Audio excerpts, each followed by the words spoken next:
ਵਾਹਿਗੁਰੂ ਜੀ ਕਾ ਖਾਲਸਾ, ਵਾਹਿਗੁਰੂ ਜੀ ਕੀ ਫਤਿਹ। ਰੁੱਤ ਵੀ ਤੱਤੀ, ਧੁੱਪ ਵੀ ਤੱਤੀ, ਤੱਤੀ ਵਗੇ ਹਵਾ, ਤੱਤੀ ਤਵੀ ਦੇ ਉੱਤੇ ਬਹਿ ਗਏ ਆਣ ਚੌਂਕੀਆਂ ਲਾ। ਪੰਚਮ ਪਾਤਸ਼ਾਹ ਸ਼ਹੀਦਾਂ ਦੇ ਸਿਰਤਾਜ, ਸ਼ਾਂਤੀ ਦੇ ਪੁੰਜ ਸਾਹਿਬ ਸ੍ਰੀ ਗੁਰੂ ਅਰਜਨ ਦੇਵ ਜੀ ਦੀ ਸ਼ਹੀਦੀ ਨੂੰ ਕੋਟ-ਕੋਟ ਪ੍ਰਣਾਮ।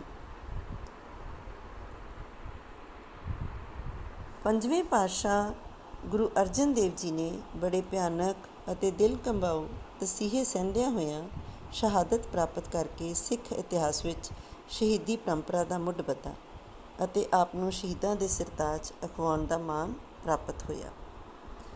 ਸ਼੍ਰੀ ਗੁਰੂ ਅਰਜਨ ਸਾਹਿਬ ਜੀ ਚੌਥੇ ਗੁਰੂ ਸ਼੍ਰੀ ਰਾਮਦਾਸ ਜੀ ਦੇ ਘਰ ਮਾਤਾ ਬੀਬੀ ਭਾਨੀ ਜੀ ਦੇ ਕੁੱਖੋਂ 19 ਵੈਸਾਖ ਸੰਮਤ 1620 ਨੂੰ ਗੋਇੰਦਵਾਲ ਵਿਖੇ ਪ੍ਰਗਟ ਹੋਈ। ਬਚਪਨ ਦੇ ਮੁੱਢਲੇ 11 ਸਾਲ ਆਪ ਜੀ ਨੇ ਆਪਣੇ ਨਾਨਾ ਸ੍ਰੀ ਗੁਰੂ ਅਮਰਦਾਸ ਜੀ ਦੀ ਦੇਖ ਰੇਖ ਹੇਠ ਗੁਜ਼ਾਰੇ ਅਤੇ ਨਾਲ ਹੀ ਨਾਲ ਆਪ ਜੀ ਨੇ ਨਾਨਾ ਗੁਰੂ ਤੋਂ ਗੁਰਮੁਖੀ ਦੀ ਵਿੱਦਿਆ ਮੁਹਾਰਤ ਹਾਸਲ ਕੀਤੀ। ਦੇਵਨਾਗਰੀ ਪਿੰਡ ਦੀ ਧਰਮਸ਼ਾਲਾ ਤੋਂ ਸਿੱਖੀ, ਪੰਡਤ ਬੇਨੀ ਕੋਲੋਂ ਸੰਸਕ੍ਰਿਤ ਦਾ ਗਿਆਨ, ਆਪਣੇ ਮਾਮਾ ਮੋਹਰੀ ਜੀ ਤੋਂ ਗਣਿਤ ਵਿੱਦਿਆ ਹਾਸਲ ਕੀਤੀ ਅਤੇ ਆਪ ਜੀ ਨੂੰ ਧਿਆਨ ਲਗਾਉਣ ਦੀ ਵਿੱਦਿਆ ਆਪ ਜੀ ਦੇ ਮਾਮਾ ਬਾਬਾ ਮੋਹਨ ਜੀ ਨੇ ਸਿਖਾਈ। ਸ੍ਰੀ ਗੁਰੂ ਅਮਰਦਾਸ ਜੀ ਦਾ ਸੱਚਖੰਡ ਵਾਪਸੀ ਦਾ ਸਮਾਂ ਨੇੜੇ ਆ ਜਾਣ ਕਰਕੇ ਤੀਜੇ ਗੁਰੂ ਸਾਹਿਬ ਜੀ ਨੇ 1 ਸਤੰਬਰ 1574 ਚੌਥੇ ਗੁਰੂ ਰਾਮਦਾਸ ਜੀ ਨੂੰ ਗੁਰਗੱਦੀ ਬਖਸ਼ਿਸ਼ ਕੀਤੀ। ਉਪਰੰਤ ਸਾਲ 1574 ਵਿੱਚ ਹੀ ਸ੍ਰੀ ਗੁਰੂ ਅਮਰਦਾਸ ਜੀ ਦੇ ਆਸ਼ੇ ਨੂੰ ਪੂਰਾ ਕਰਨ ਲਈ ਆਪਣੇ ਤਿੰਨੋਂ ਪੁੱਤਰਾਂ ਪ੍ਰਿਥੀ ਚੰਦ, ਸ੍ਰੀ ਮਹਾਦੇਵ ਅਤੇ ਸ੍ਰੀ ਗੁਰੂ ਅਰਜਨ ਸਾਹਿਬ ਜੀ ਨੂੰ ਨਾਲ ਲੈ ਕੇ ਗੁਰੂ ਰਾਮਦਾਸ ਜੀ ਗੁਰੂ ਕੇ ਚੱਕ ਅੰਮ੍ਰਿਤਸਰ ਆ ਗਏ। ਸਭ ਤੋਂ ਪਹਿਲੀ ਸੇਵਾ ਜੋ ਸ੍ਰੀ ਅਮਰਦਾਸ ਜੀ ਦੇ ਸਮੇਂ ਸੰਤੋਖ ਸਰ ਦੀ ਚੱਲ ਰਹੀ ਸੀ ਉਸ ਨੂੰ ਆਰੰਭਿਆ ਅਤੇ ਜਿਸ ਟਾਹਲੀ ਹੇਠ ਬੈਠ ਕੇ ਆਪ ਜੀ ਸੇਵਾ ਕਰਵਾਇਆ ਕਰਦੇ ਸਨ, ਅੱਜ ਕੱਲ੍ਹ ਉੱਥੇ ਗੁਰਦੁਆਰਾ ਟਾਹਲੀ ਸਾਹਿਬ ਸੁਸ਼ੋਭਿਤ ਹੈ। ਫਿਰ ਸ੍ਰੀ ਗੁਰੂ ਰਾਮਦਾਸ ਜੀ ਨੇ ਸੰਨ 1577 ਵਿੱਚ ਪਿੰਡ ਤੁੰਗ ਦੇ ਜ਼ਿਮੀਂਦਾਰਾਂ ਨੂੰ 700 ਅਕਬਰੀ ਮੋਹਰਾਂ ਦੇ ਕੇ 500 ਵਿੱਗੇ ਜ਼ਮੀਨ ਗੁਰੂ ਕੇ ਚੱਕ ਵਾਲੀ ਥਾਂ ਪ੍ਰਾਪਤ ਕੀਤੀ ਸੀ, ਜਿਸ ਦਾ ਨਾਮ ਬਾਅਦ ਵਿੱਚ ਚੱਕ ਰਾਮਦਾਸ ਪੈ ਗਿਆ। ਇਸੇ ਸਾਲ ਗੁਰੂ ਰਾਮਦਾਸ ਜੀ ਨੇ ਦੁੱਖ ਪੰਜਨੀ ਬੇਰੀ ਵਾਲੀ ਥਾਂ ਇੱਕ ਸਰੋਵਰ ਦੀ ਖੁਦਵਾਈ ਆਰੰਭੀ, ਜਿਸ ਨੂੰ ਬਾਅਦ ਵਿੱਚ ਸ੍ਰੀ ਗੁਰੂ ਅਰਜਨ ਸਾਹਿਬ ਜੀ ਨੇ ਸੰਪੂਰਨ ਕੀਤਾ। ਇਸ ਸਰੋਵਰ ਦਾ ਨਾਮ ਆਪਣੀ ਦੂਰਅੰਦੇਸ਼ੀ ਨਾਲ ਅੰਮ੍ਰਿਤਸਰ ਰੱਖਿਆ। ਇਸ ਤੋਂ ਹੀ ਇਸ ਨਗਰ ਦਾ ਨਾਮ ਅੰਮ੍ਰਿਤਸਰ ਪਿਆ। ਸ੍ਰੀ ਗੁਰੂ ਅਰਜਨ ਸਾਹਿਬ ਜੀ ਦਾ ਵਿਆਹ 23 ਹਾੜ ਸੰਮਤ 1636 ਨੂੰ ਪਿੰਡ ਮੋਹ ਤਹਿਸੀਲ ਫਿਲੌਰ ਦੇ ਵਸਨੀਕ ਸ੍ਰੀ ਕਿਸ਼ਨ ਚੰਦ ਦੀ ਸਪੁੱਤਰੀ ਮਾਤਾ ਗੰਗਾ ਜੀ ਨਾਲ ਹੋਇਆ। ਆਪ ਜੀ ਦੇ ਗ੍ਰਹਿ ਵਿਖੇ ਮਾਤਾ ਗੰਗਾ ਜੀ ਦੀ ਕੁੱਖੋਂ ਹਰਗੋਬਿੰਦ ਸਾਹਿਬ ਜੀ ਪ੍ਰਗਟ ਹੋਏ। ਸ੍ਰੀ ਗੁਰੂ ਅਰਜਨ ਸਾਹਿਬ ਜੀ ਦੀ ਧਰਮ ਪ੍ਰਤੀ ਲਗਨ, ਪਿਆਰ, ਸਤਿਕਾਰ, ਸੁਭਾਅ ਵਿੱਚ ਨਿਮਰਤਾ ਆਦਿ ਦੇ ਗੁਣਾਂ ਨੂੰ ਦੇਖਦੇ ਹੋਏ 1 ਸਤੰਬਰ 1581 ਨੂੰ ਸ੍ਰੀ ਗੁਰੂ ਰਾਮਦਾਸ ਜੀ ਨੇ ਜੋਤੀ ਜੋਤ ਸਮਾਉਣ ਵੇਲੇ ਸ੍ਰੀ ਗੋਇੰਦਵਾਲ ਸਾਹਿਬ ਵਿਖੇ ਗੁਰੂ ਅਰਜਨ ਸਾਹਿਬ ਜੀ ਨੂੰ ਗੁਰਿਆਈ ਬਖਸ਼ਿਸ਼ ਕਰਦੇ ਹੋਏ ਉਸੇ ਦਿਨ ਹੀ ਜੋਤੀ ਜੋਤ ਸਮਾ ਗਏ। ਉਸ ਵਕਤ ਆਪ ਦੀ ਉਮਰ 18 ਸਾਲ ਦੀ ਸੀ। ਆਪ ਨੇ ਧਰਮ ਪ੍ਰਚਾਰ ਦੇ ਨਾਲ ਨਾਲ ਗੁਰੂ ਰਾਮਦਾਸ ਜੀ ਵੱਲੋਂ ਆਰੰਭੇ ਹੋਏ ਕਾਰਜਾਂ ਨੂੰ ਨੇਪਰੇ ਚਾੜ੍ਹਨਾ ਸ਼ੁਰੂ ਕੀਤਾ। ਬਾਬਾ ਬੁੱਢਾ ਜੀ ਅਤੇ ਭਾਈ ਸਾਲੋ ਜੀ ਨੂੰ ਇਹਨਾਂ ਕੰਮਾਂ ਲਈ ਜਥੇਦਾਰ ਥਾਪਿਆ ਅਤੇ ਆਪ ਖੁਦ ਸਿੱਖੀ ਪ੍ਰਚਾਰ ਕਰਨ ਲਈ ਦੂਰ ਦਰੇਡੇ ਚਲੇ ਗਏ। ਆਗਰੇ ਤੋਂ ਚੱਲ ਕੇ ਗੁਰੂ ਸਾਹਿਬ ਦੇ ਦਰਸ਼ਨਾਂ ਲਈ ਭਾਈ ਗੁਰਦਾਸ ਜੀ ਅੰਮ੍ਰਿਤਸਰ ਵਿਖੇ 1583 ਦੇ ਆਰੰਭ ਵਿੱਚ ਗੁਰੂ ਸਾਹਿਬ ਨੂੰ ਮਿਲੇ। ਸ੍ਰੀ ਗੁਰੂ ਅਰਜਨ ਸਾਹਿਬ ਜੀ ਵੱਲੋਂ ਆਰੰਭੀ 1586 ਵਿੱਚ ਸੰਤੋਖ ਸਰ ਗੁਰਦੁਆਰਾ ਸਾਹਿਬ ਦੀ ਸੇਵਾ ਵਿੱਚ ਭਾਈ ਗੁਰਦਾਸ ਜੀ ਨੇ ਅਹਿਮ ਯੋਗਦਾਨ ਪਾਇਆ। 1588 ਈਸਵੀ ਵਿੱਚ ਸ੍ਰੀ ਗੁਰੂ ਅਰਜਨ ਸਾਹਿਬ ਜੀ ਨੇ ਸ੍ਰੀ ਹਰਿਮੰਦਰ ਸਾਹਿਬ ਦੀ ਨੀਂਹ ਰੱਖਣ ਦਾ ਪਵਿੱਤਰ ਕੰਮ ਮੁਸਲਮਾਨ ਫਕੀਰ ਸਾਈਂ ਮੀਆਂ ਮੀਰ ਤੋਂ ਕਰਵਾਇਆ। ਆਪ ਦਾ ਹਰਿਮੰਦਰ ਸਾਹਿਬ ਦੇ ਚਾਰੇ ਪਾਸੇ ਦਰਵਾਜ਼ੇ ਰਖਵਾਉਣ ਦਾ ਮੰਤਵ ਇਹ ਸੀ ਕਿ ਸਾਰੇ ਧਰਮਾਂ ਨੂੰ ਬਰਾਬਰ ਦਾ ਸਤਿਕਾਰ ਦਿੱਤਾ ਜਾਵੇ। ਗੁਰੂ ਸਾਹਿਬ ਦਾ ਮਨੋਰਥ ਗੁਰੂ ਨਾਨਕ ਸਾਹਿਬ ਦੀ ਸਿੱਖੀ ਨੂੰ ਪ੍ਰਚਾਰਨਾ ਸੀ, ਸੋ ਆਪ ਜੀ ਖੁਦ ਪ੍ਰਚਾਰ ਹਿਤ ਖੰਡੂਰ ਸਾਹਿਬ ਅਤੇ ਹੋਰ ਇਲਾਕਿਆਂ ਵਿੱਚ ਗਏ।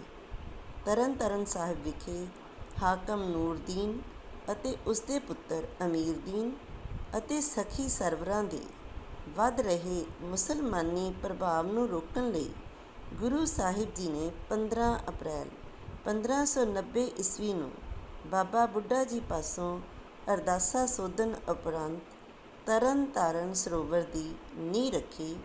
ਤਰਨ ਤਾਰਨ ਵਿੱਚ ਕੋੜੀ ਨਗਰ ਬਣਵਾਇਆ। 1593 ਈਸਵੀ ਵਿੱਚ ਆਪ ਨੇ ਜਲੰਧਰ ਕੋਲ ਧਰਮ ਪ੍ਰਚਾਰ ਹਿਤ ਕਰਤਾਰਪੁਰ ਸ਼ਹਿਰ ਵਸਾਇਆ ਅਤੇ ਮਾਤਾ ਗੰਗਾ ਜੀ ਦੇ ਨਾਮ 'ਤੇ ਖੂਹ ਲਗਵਾਇਆ।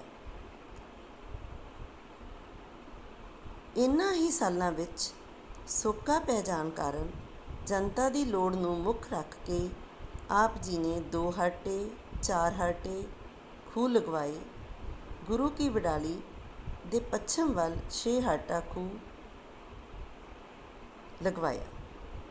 ਗੁਰੂ ਸਾਹਿਬ ਜੀ ਦਾ ਭਰਾ ਪਿਰਥੀ ਚੰਦ ਰੂਹਾਨੀ ਬਾਣੀ ਨਾਲ ਛੇੜਛਾੜ ਕਰ ਰਿਹਾ ਸੀ, ਇਸ ਲਈ ਆਪ ਨੇ ਗੁਰੂਆਂ ਦੀ ਇਲਾਹੀ ਬਾਣੀ ਨੂੰ ਇਕੱਤਰਿਤ ਕਰਨ ਦਾ ਫੈਸਲਾ ਕੀਤਾ ਅਤੇ ਆਦਿ ਗ੍ਰੰਥ ਦਾ ਉਪਰਾਲਾ ਕੀਤਾ।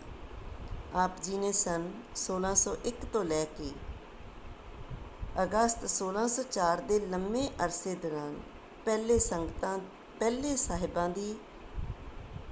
ਪਹਿਲੇ ਗੁਰੂ ਸਾਹਿਬਾਂ ਦੀ ਸੰਤਾਂ ਭਗਤਾਂ ਦੀ ਬਾਣੀ ਨੂੰ ਇਕੱਤਰ ਕੀਤਾ। ਭਾਈ ਗੁਰਦਾਸ ਜੀ ਨੇ ਆਪਣੀ ਲੇਖਣੀ ਦੁਆਰਾ ਮਹਾਨ ਯੋਗਦਾਨ ਪਾਇਆ ਅਤੇ ਬਾਬਾ ਬੁੱਢਾ ਜੀ ਤੋਂ ਪੂਰੇ ਸਤਿਕਾਰ ਨਾਲ 30 ਅਗਸਤ 1604 ਨੂੰ ਸ਼੍ਰੀ ਆਦਿ ਗ੍ਰੰਥ ਸਾਹਿਬ ਜੀ ਨੂੰ ਸ਼੍ਰੀ ਦਰਬਾਰ ਸਾਹਿਬ ਵਿਖੇ ਸੁਸ਼ੋਭਿਤ ਕਰਵਾਇਆ ਅਤੇ ਅਨਹਦ ਬਾਣੀ ਦੀ ਆਰੰਭਤਾ ਕਰਵਾਈ। ਗੁਰੂ ਸਾਹਿਬ ਜੀ ਦੇ ਸਿੱਖੀ ਪ੍ਰਚਾਰ ਨੂੰ ਪ੍ਰਫੁੱਲਤ ਹੁੰਦਾ ਵੇਖ ਕੇ ਕਈ ਆਨਸਰਾਂ ਨੇ ਗੁਰੂ ਜੀ ਦਾ ਵਿਰੋਧ ਕੀਤਾ ਅਤੇ ਕਈ ਕੂੜ ਤਰੀਕੇ ਵੀ ਅਪਣਾਏ। ਬਾਦਸ਼ਾਹ ਅਕਬਰ ਦੇ ਮਰਨ ਉਪਰੰਤ ਜਹਾਂਗੀਰ ਨੇ ਗੁਰੂ ਜੀ ਨੂੰ ਯਾਸਾ ਦੇ ਕਾਨੂੰਨ ਅਧੀਨ ਤਸੀਹੇ ਦੇਣੇ ਸ਼ੁਰੂ ਕੀਤੇ। ਗੁਰੂ ਜੀ ਨੂੰ ਗ੍ਰਿਫਤਾਰ ਕਰਕੇ 2 ਲੱਖ ਦਾ ਜੁਰਮਾਨਾ ਲਾਇਆ ਗਿਆ, ਪਰ ਗੁਰੂ ਜੀ ਨੇ ਜੁਰਮਾਨਾ ਦੇਣ ਤੋਂ ਮਨ੍ਹਾ ਕਰ ਦਿੱਤਾ। ਜਹਾਂਗੀਰ ਦਾ ਇੱਕ ਬਹੁਤ ਹੀ ਚੰਗਾ ਸਲਾਹਕਾਰ ਚੰਦੂ ਸੀ, ਜੋ ਗੁਰੂ ਜੀ ਨਾਲ ਬਹੁਤ ਖਾਰ ਖਾਂਦਾ ਸੀ।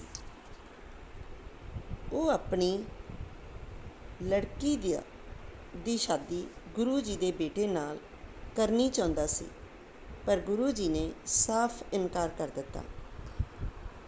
ਉਸ ਨੇ ਮੌਕਾ ਦੇਖ ਕੇ ਜਹਾਂਗੀਰ ਦੇ ਕੰਨ ਭਰਨੇ ਸ਼ੁਰੂ ਕਰ ਦਿੱਤੇ ਅਤੇ ਜਹਾਂਗੀਰ ਜੀ ਨੇ ਗੁਰੂ ਜੀ ਨੂੰ ਗ੍ਰਿਫਤਾਰ ਕਰ ਲਿਆ। ਮੌਕਾ ਪਾ ਕੇ ਚੰਦੂ ਗੁਰੂ ਜੀ ਨੂੰ ਆਪਣੇ ਘਰ ਲੈ ਗਿਆ। ਅੱਤ ਦੀ ਗਰਮੀ ਵਿੱਚ ਪਹਿਲੇ ਦਿਨ ਗੁਰੂ ਜੀ ਨੂੰ ਭੁੱਖਾ ਰੱਖਿਆ, ਦੂਜੇ ਦਿਨ ਉਬਲਦੇ ਪਾਣੀ ਵਿੱਚ ਬਿਠਾਇਆ। ਸਾਰਾ ਦਿਨ ਪਾਣੀ ਵਿੱਚ ਬੈਠਣ ਨਾਲ ਆਪ ਦੇ ਪੂਰੇ ਸਰੀਰ 'ਤੇ ਛਾਲੇ ਹੀ ਛਾਲੇ ਹੋ ਗਏ। ਕੇਸਾਂ ਵਿੱਚ ਗਰਮ ਰੇਤ ਪਾਈ ਗਈ। ਇਹ ਗੱਲ ਪੂਰੇ ਲਾਹੌਰ ਵਿੱਚ ਅੱਗ ਦੀ ਤਰ੍ਹਾਂ ਫੈਲ ਗਈ। ਜਦੋਂ ਗੁਰੂ ਜੀ ਦਾ ਇੱਕ ਭਗਤ ਮੀਆਂ ਮੀਰ ਨੂੰ ਪਤਾ ਲੱਗਾ ਤਾਂ ਉਹ ਉਹਨਾਂ ਨੂੰ ਮਿਲਣ ਲਈ ਆਇਆ, ਤਾਂ ਉਸਨੇ ਗੁਰੂ ਜੀ ਨੂੰ ਦੇਖ ਕੇ ਅੱਖਾਂ 'ਤੇ ਹੱਥ ਰੱਖ ਲਏ। ਉਸ ਕੋਲੋਂ ਗੁਰੂ ਜੀ ਦੀ ਇਹ ਹਾਲਤ ਦੇਖੀ ਨਹੀਂ ਸੀ ਜਾ ਰਹੀ। ਉਸਨੇ ਗੁਰੂ ਜੀ ਅੱਗੇ ਮਿੰਨਤ ਕੀਤੀ ਕਿ ਮੈਨੂੰ ਹੁਣੇ ਹੀ ਹੁਕਮ ਦਿਓ, ਮੈਂ ਆਪਣੀ ਸ਼ਕਤੀ ਨਾਲ ਇਹ ਸਭ ਕੁਝ ਤਬਾਹ ਕਰ ਦਿਆਂਗਾ। ਪਰ ਗੁਰੂ ਜੀ ਨੇ ਕਿਹਾ, ਮੀਆਂ ਮੀਰ ਸਬਰ ਰੱਖੋ, ਇਹ ਤਨ ਮਿੱਟੀ ਦਾ ਮਿੱਟੀ ਵਿੱਚ ਰਲ ਜਾਣਾ ਹੈ। ਤੇਰਾ ਪਾਣਾ ਮਿੱਠਾ ਲਾਗੇ, ਸਭ ਨੂੰ ਇਹ ਸਮਝਾਣਾ ਹੈ। ਸਬਰ ਨਾਲ ਸਹਿਣ ਕਰਨ ਦਾ ਹੁਨਰ ਦੁਨੀਆ ਨੂੰ ਸਿਖਲਾਣਾ ਹੈ।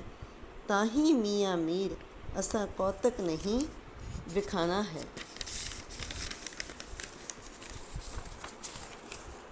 ਚੰਦੂ ਨੇ ਅਗਲੇ ਦਿਨ ਆਪਣੇ ਸੇਵਕਾਂ ਨੂੰ ਹੁਕਮ ਦਿੱਤਾ ਕਿ ਗਾਂ ਦੀ ਚਮੜੀ ਲਿਆਂਦੀ ਜਾਵੇ, ਤਾਂ ਜੋ ਗੁਰੂ ਜੀ ਨੂੰ ਚਮੜੀ ਵਿੱਚ ਲਪੇਟ ਕੇ ਉਹਨਾਂ ਦਾ ਦਮ ਘੁੱਟ ਕੇ ਮਾਰ ਦਿੱਤਾ ਜਾਵੇ। ਪਰ ਗੁਰੂ ਜੀ ਨੇ ਰਾਵੀ ਵਿੱਚ ਨਹਾਉਣ ਦੀ ਇੱਛਾ ਪ੍ਰਗਟ ਕੀਤੀ। ਚੰਦੂ ਨੇ ਇਹ ਇੱਛਾ ਬੜੀ ਖੁਸ਼ੀ ਨਾਲ ਸਵੀਕਾਰ ਕਰ ਲਈ।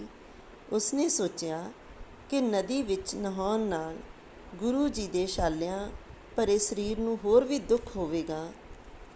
ਪਰ ਦੇਖਦੇ ਹੀ ਦੇਖਦੇ ਗੁਰੂ ਜੀ ਨਦੀ ਵਿੱਚ ਇਹ ਕਹਿੰਦੇ ਹੋਏ ਡੁਬਕੀ ਲਗਾਉਂਦੇ ਰਹੇ, ਤੇਰਾ ਪਾਣਾ ਮੀਠਾ ਲਾਗੇ, ਹਰ ਨਾਮ ਪਦਾਰਥ ਨਾਨਕ ਮੰਗੇ।